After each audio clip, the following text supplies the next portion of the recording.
Whitehall until he just announced it, because you're in my phone as Jack Puppy. Puppy? Yeah.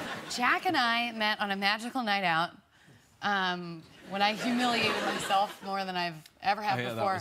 It was probably the best moment of my life. Maybe the worst of Jen's. Mine. For the first time ever, like in my career, I never assume anyone knows who I am. Yeah. And I saw Harrison Ford and like J.J. Abrams, and I was like, yeah, this is fine. We're all co-workers. Like, I can just go. So I was like, be right back, guys. I'm gonna go say hi to the Star Wars dudes. And I approached their table and was like. And the whole table was just like. And so I realized while I was dancing, I was like, they have no idea who I am. They have no idea who I am. And so I just turned around and walked back. Dying. Because I'd done this show with Harrison Ford, so he's like the only A-list Hollywood star that I know. I mean, he's the only one that I have. So she had just been blanked, and I was like, hey, it's all right, I'll go say hi to Harrison. Everyone in the group was like, Jack, don't do this. You will be humiliated. I was like, nah, me and Harrison are tight. They genuinely had no idea. So I get up, I walk over, and at this point, I'm like, oh, God, maybe he won't remember me, and I will be humiliated as well. I walked over, and literally, as I walked over, he was like, hey, Jack!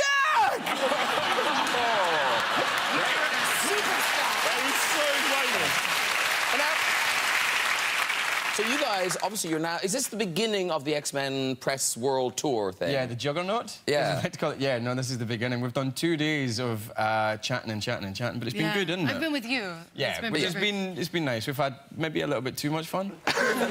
So where are you going after this? New York, China, and I think that's it, isn't it?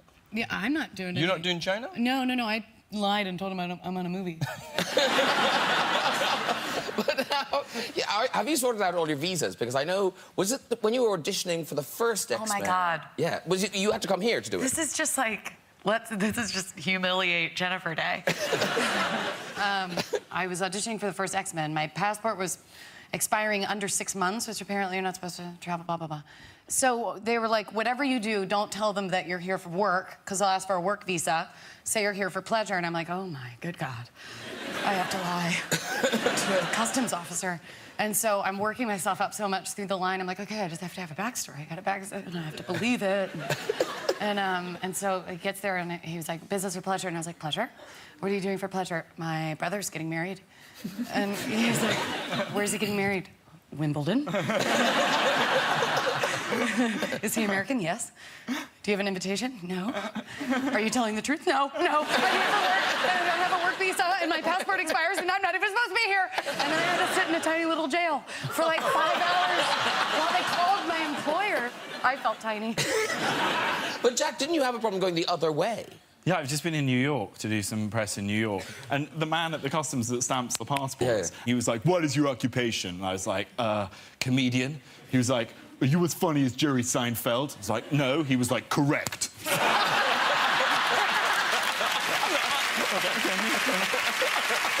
Nice to meet you too. Oh, dear. Now, James and Jennifer are reunited on the big screen in X-Men Apocalypse. It's out next Wednesday, the 18th of May. And, Jennifer, you're back as Raven / Mystique, Professor X. So, James, what happens in this one? What's the problem? What's the problem? Well, you've got a bunch of mutants who are... They're not really superheroes, I don't think. I think they're like super rejects. And that's what we are. We're kind of super rejected. And not only that... No, we do. And we super reject each other as well. We want to be this big team, and we keep going like, I don't like your doctrine, I don't like your politics. Anyway, this big guy comes along who's blue, played by Oscar Isaac. He thinks he's a god, and he decides he's going to wipe the slate clean. He's going to destroy all of the humans, all of the mutants, every single thing. And unless we come together as a family, basically get together and have a Sunday roast, the entire world is going to end. Well explained, James McAvoy. I was only watching Jack's face while he listened. I didn't like the sound of that guy. And, ladies and gentlemen, this is the film where finally your version of Professor X becomes bald. Up here, I do, yeah. Yes. Yeah. Oh, my God. We didn't just, like, assume you lost your pubes. Like, I've been doing that for years. He finally gets a Brazilian. Did you shave your head originally all the years back ago and they had to put a wig on you or something? I shaved it months before I came to the job just to see what it was look like and just to kind of see. And then I turned up with about 2 months' growth thinking we'd shave it again. And they were like, what have you done? And so they spent a 17-hour... My first of 2 17-hour head extension sessions getting head extensions put in. Wow. Yeah, so in all the X-Men movies, I've either had head extensions or a wig. But this time, proper baldy, proper follically challenged. Yeah, that's me, slaphead. It looks good. I like it. But what's the thing with Patrick Stewart, that he was somehow involved in the shaving? He's been involved since the very beginning. When I went to shave my head, I was shaving it, and we thought, hey, while we're at it, why don't we try and FaceTime Patrick? And as we were shaving it, he said, please bag it up and send me some hair.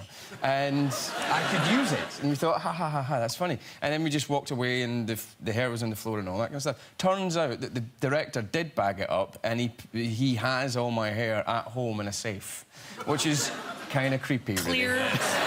Clear witchcraft. Yeah, totally.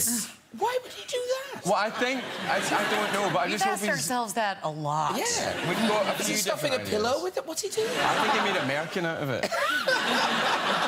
A salt and pepper merkin. Lovely. And, Misty, you are back in the blue, but apparently they've simplified the bluing of you. Yeah, turns out they never had to do 8 hours of full-blown body paint ever. Oh. So is it CGI now or something, or...? No, I wish. Then I'd be like, maybe take a little off the thigh. No, it's like a blue, like, pantyhose that goes around my whole body that I can't sit to pee in. Can't do any form of bathroom. Like, the guys who made it were like, well, she's a girl. She didn't go to the bathroom. So I pee standing up out of a funnel. A shiwi.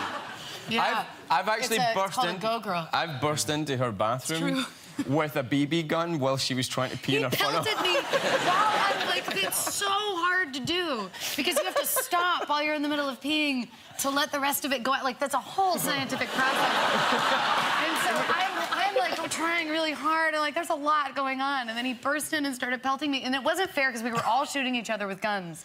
But were all in clothes. We were all in and clothes. I'm naked. We were telling this story the other day, and we were saying, like, so there we were, and she's like huddled on the floor in her bathroom naked, and me, and Nick, I'm like, they're and all Michael. ganging up on me, and I'm naked. And we're unloading on her. Then we're just like, oh, no, wait.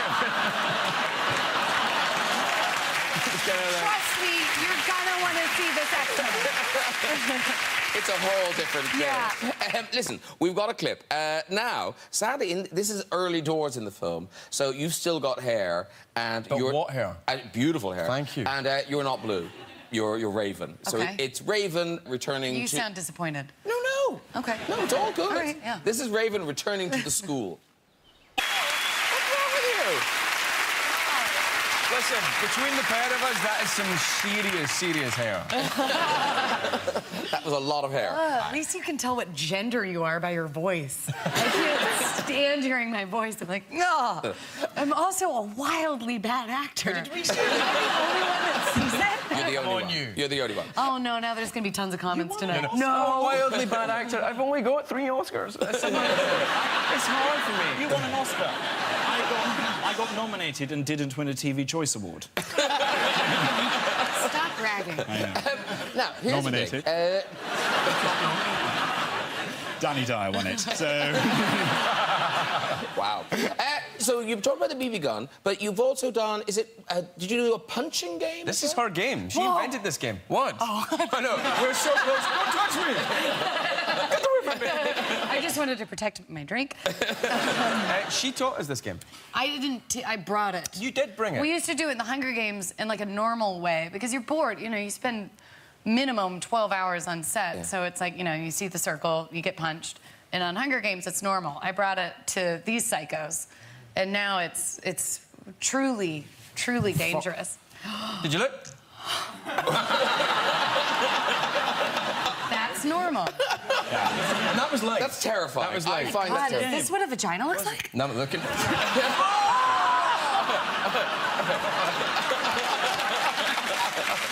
if you touch it... Don't. Jack's just sat there like that, like something's going to happen. Like E.T. with a beard. How do I get unloaded on? Bat your eyelashes. He's like the single guy at a swingers club, just standing there. It's gonna happen. It's gonna happen. You're afraid of my face. I was trying to get my hand in there and I didn't realise your drink was in it. I'm so sorry, I just fingered your gin and tonic.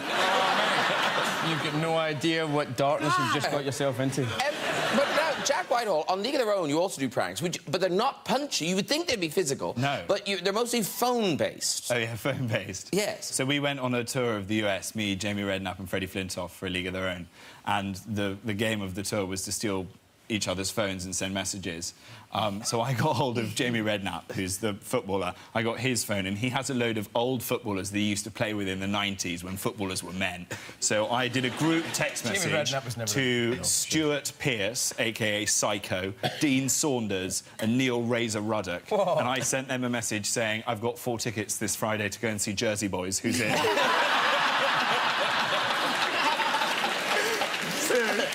So that was the first one. Then he stole my phone and sent a message to Princess Eugenie, 8th in line to the throne, saying, I've got a tiny winky. Which... She texts back going, I know. Technically, it was treason, so... And then I think my favourite was I got Freddie Flintoff's phone, and I decided I would text Kevin Peterson. So Kevin Peterson is the cricketer. He's quite a confident chap. Yes. So I got his phone, and I sent a message from Freddie to Kevin Peterson saying, I never said this when we played together, but I respect you so much as a player and as a person. So I sent it, no reply. Fred was like, it's probably not even his number, and even if it is, he's going to know that's not me. We forgot about it. 6 months later, Jamie Redknapp is doing a charity golf day with Kevin Peterson, and on the 8th hole, Kevin turns to him and goes, can I just say, I got a message recently from Freddie. He never said any of that stuff to me as a player, but for him to say that, it meant a great deal. So good.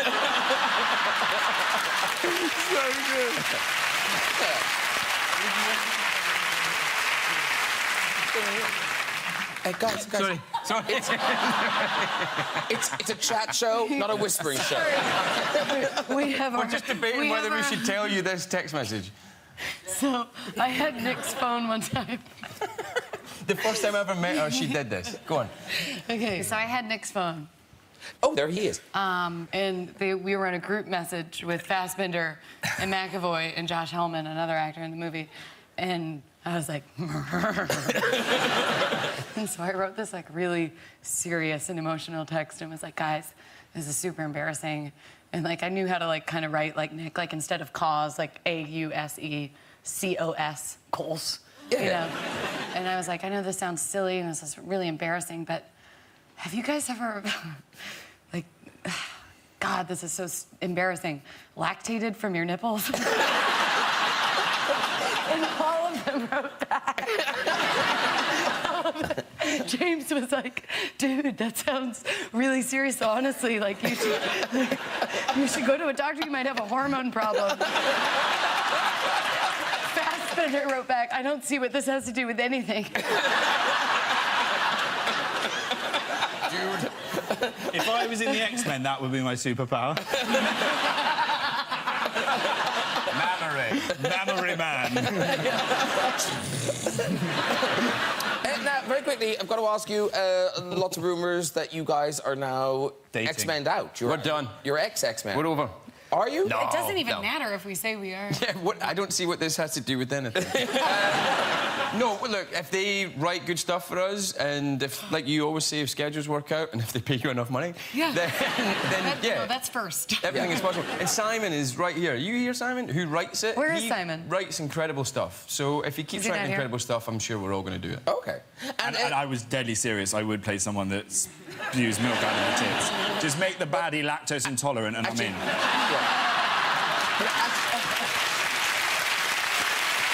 But Jack... I'm on board. Jack, you would be a very good superhero because we've got a picture of Jack as an adorable superhero. Look at superhero. Whoa, what are you doing with your arm? Someone wasn't paying attention. Why are you... Kimberly, the pink Power Ranger. But is that a serving bowl on your head? Why? I don't know. It's a mark. That is the kid that would get killed first in a Hunger Games. Now, Jack Whitehall, ladies and gentlemen, is in a Hollywood movie. Hollywood! Yes. It's Mother's Day, and it comes out here on June the 10th. Is that you? That's Julia Roberts. It's by the same people who made New Year's Day and Valentine's Day, and like this is big. I mean, it is Julia Roberts. Was that kind of intimidating? Because you are in scenes with Julia Roberts. Yeah, I think it's quite intimidating. I think when she got over the fact that I was the guy from Bad Education, she settled into it. But no, it was amazing. Yeah, nearly all of my scenes were with Julia Roberts. But that's nuts, isn't it? I know, it was quite weird. And no, it was very exciting to do. I mean, I was brought back down to earth very quickly because I did this film. I flew out to America, I filmed all these scenes with Julia Roberts, and then I flew back to England. My first job, literally driven from the airport to a studio to record a voiceover for Asda. I want to know, I genuinely do, who do you play in this film, Jack? I play, get ready for it, an English stand-up comedian. Working in America. It's a role that I took quite a long run-up at. About 10 years. You went deep. I went really deep. I play a father, which is not... A huge stretch. Yeah, no, absolutely no children whatsoever in the old real life, but in this, there was a baby. Well, actually, should we stop and have a look at a clip? This is a clip, and let's see me doing some acting. Yeah, this is you doing some acting. It's you as a stand-up preparing to go on stage. This is the kind of acting that nearly got me a TV Choice Award. Presumably, you had to spend a lot of time with that baby. Yes, I went to visit the lady who owned the baby in that.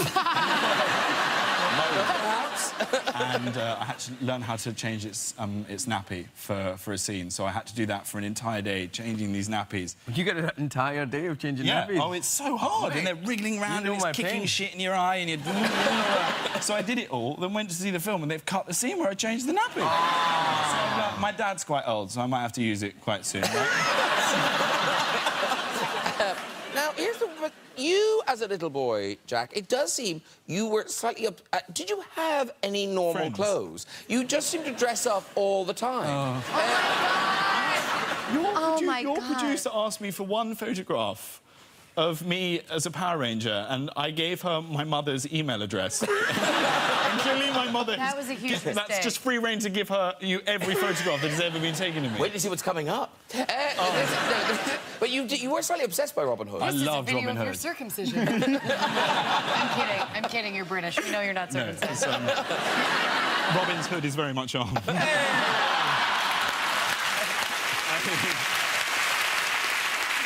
Now, Jack, you have an announcement to make. It's not that you're pregnant, I believe, but you have an announcement. Yes, I have a tour.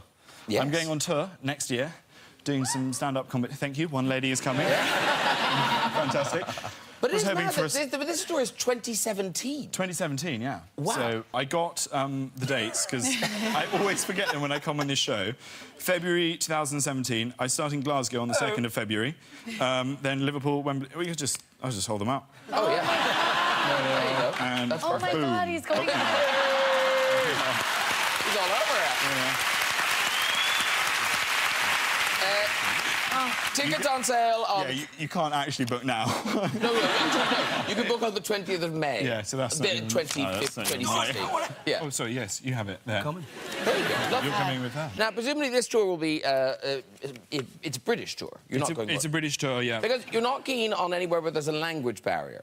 OK. This story. I knew you'd want this.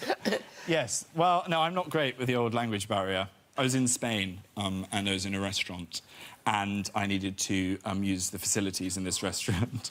So I popped off, and I don't want to go into too much detail, but I needed to drop the kids off at the pool. So I did that. I went to flush. Didn't work. Flushed again. 6, 7 times I tried to get it down, James. Would not go. So I was like, I'm going to do the right thing. I'm not just going to do a hit and run and leave it here. I'll go out and tell someone that there's a problem with their facilities. So I went out into the restaurant. I found the waiter. Unfortunately, he didn't speak a word of English. I didn't speak any Spanish. So I ended up having ended up having to kind of gesture to this man. It's like, yes, could you just come here? No, leave them alone. Yes, just follow me. I ushered him into the toilet, right?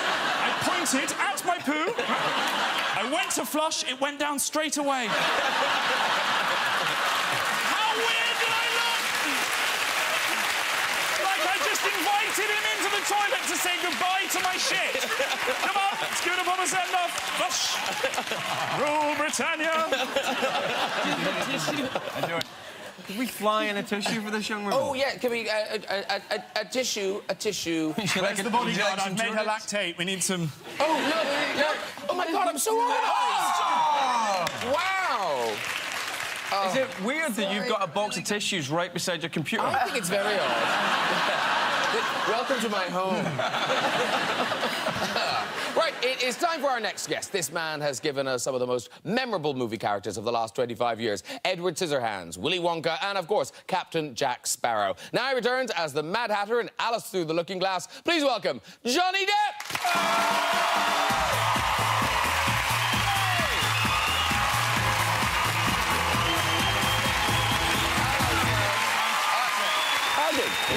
Lovely to see you. We got to see you. Come in and see you.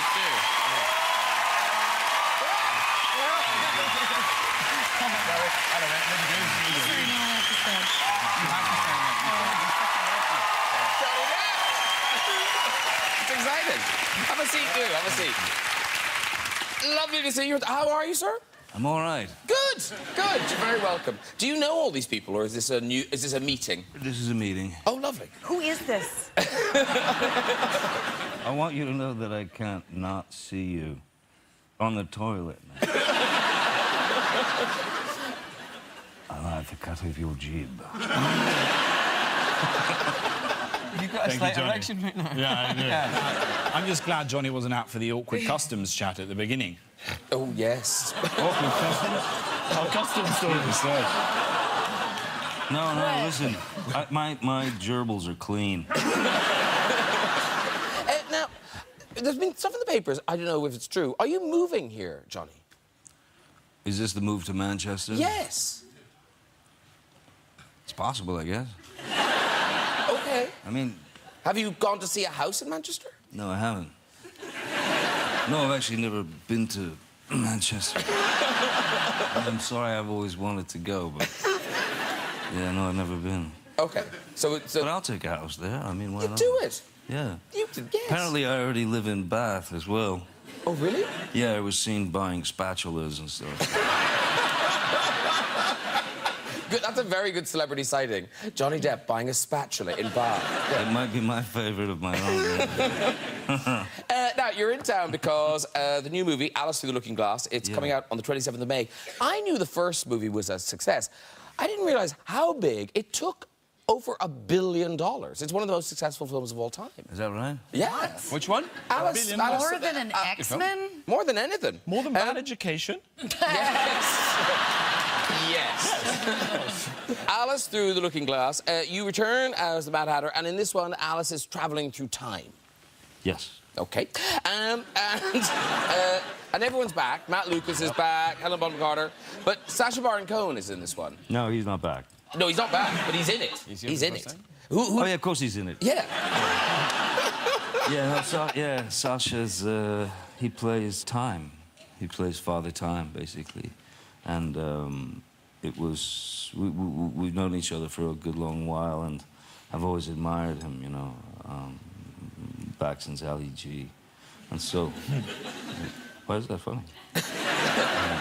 We've got a clip. This is you as the young Mad Hatter meeting, because of the travelling through time business, you're meeting Alice for the first time. Okay, good. Okay.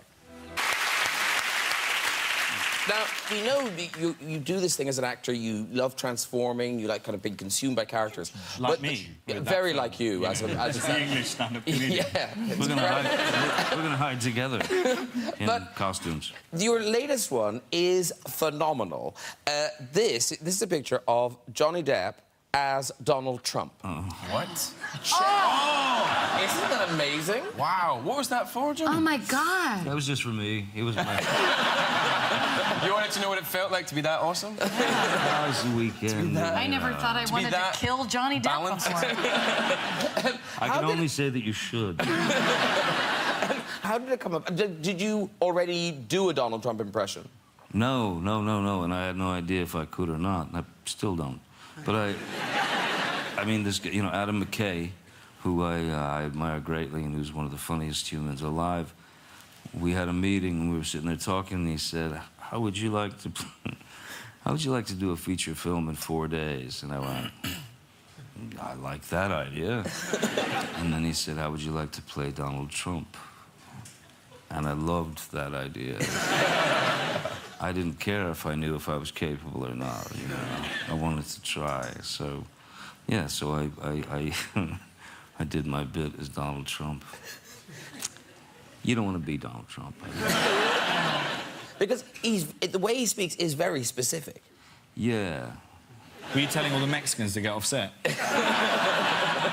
I told them to build me that wall. I want a sensational wall. I want a fabulous wall. I don't remember what the question was, but it doesn't matter because I'm not going to answer it anyway. Oh my God. Very good. Wow. It's amazing.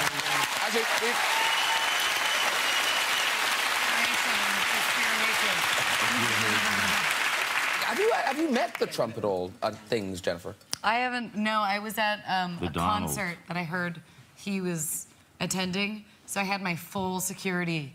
Like, I was like, find Donald Trump, because I was adamant on finding him and then making a video of me going, hey, Trump, fuck you. I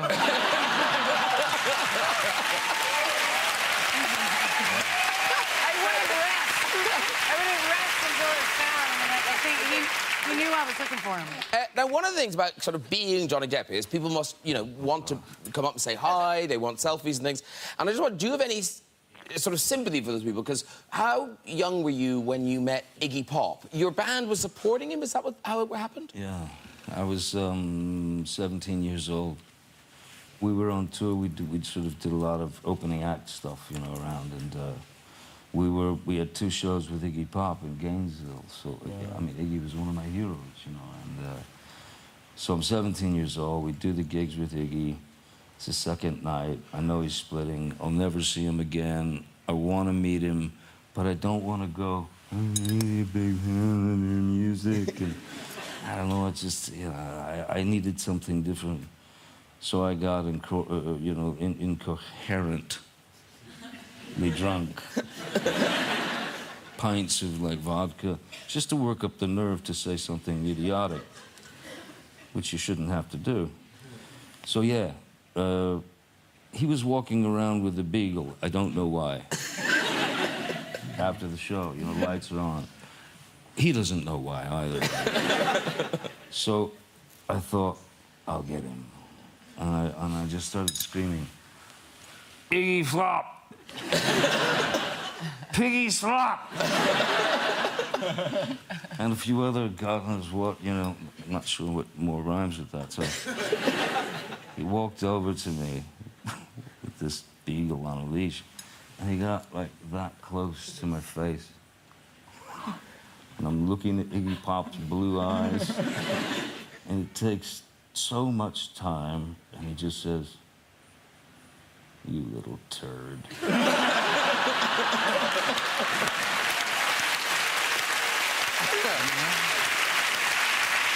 To this day, it's one of the best moments in my life. We must also say, Pirates of the Caribbean, you finished Pirates of the Caribbean. It's on the way now? Well, yeah, I mean, it doesn't come out until, like, May of 2017 or something. Do you know who's going to be really excited to see that? Good God, who? Young Captain Jack at the end there. Why?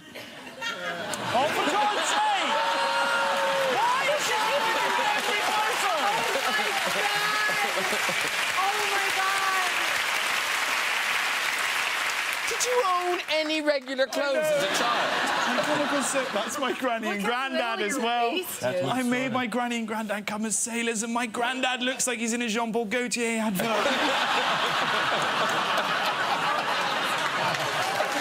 Oh, dear. Oh, dear Benji. OK. Okay, it's time for music. This multi-Grammy winning singer found fame as one of the Black Eyed Peas and has now gone on to huge solo success, performing his new single Boys and Girls featuring Pia Mia. Please welcome will.i.am! There you go. Now, that's the new single. It's out now, presumably? Yeah, it's out right now on iTunes. And Pia Mia, now who's Pia Mia? Pia Mia is like this awesome artist from this place called Guam. Okay. Yeah, so for those who don't know, Guam, it's like in Southeast Asia, not Philippines, not, Bangkok. It's Guam. She's awesome. Now, I have read, Will, that you have this amazing amount of music that you haven't released, but tracks with extraordinary artists like Michael Jackson and Prince and people like that. Will you ever release those tracks? No, because, especially artists like Michael Jackson, where working with Michael Jackson is his critique and his 2 cents. So, without him guiding on completing it, it's not my right to do that. He was a friend, so I wouldn't do that. And what was the story that you brought Michael Jackson and Prince to... Yes.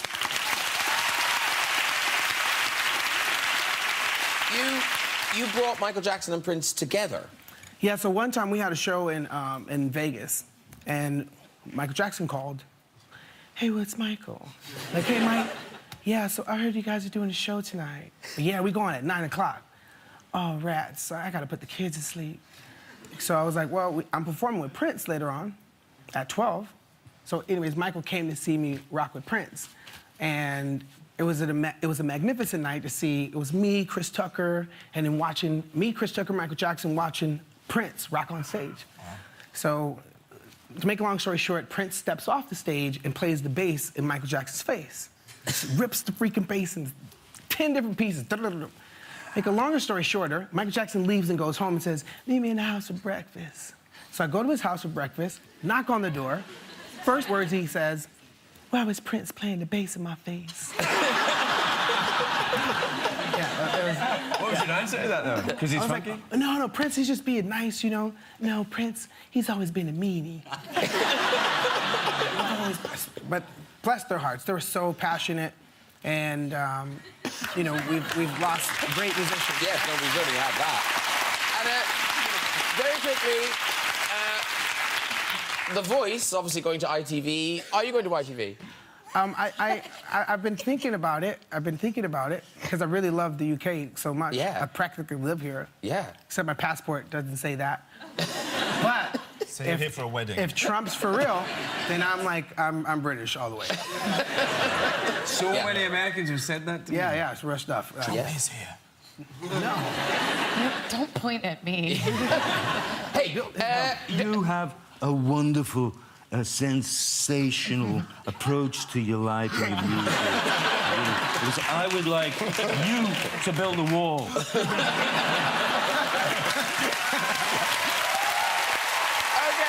Before we go, just time for a visit to the big red chair. Who's there? Hello. Hello. Hello, who are you? Catherine. Catherine, lovely. And where are you from? Te Puke.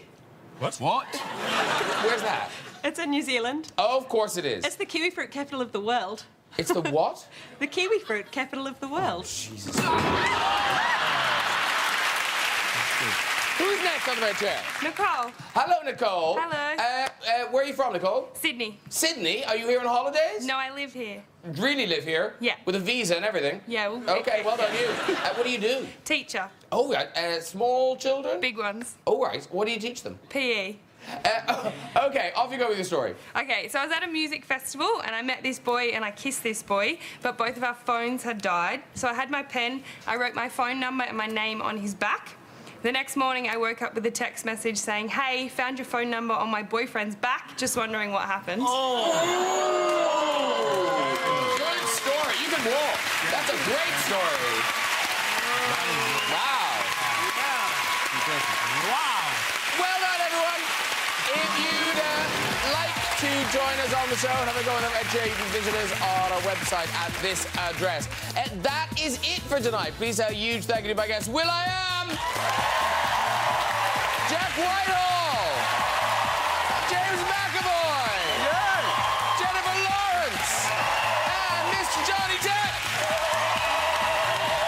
Join me next week with with music from Bright Light, featuring Sir Elton John, Oscar winner Russell Crowe, Hollywood heartthrob Ryan Gosling, and for the first time ever, the brilliant Jodie Foster. I'll see you then. Good night, everybody. Bye-bye.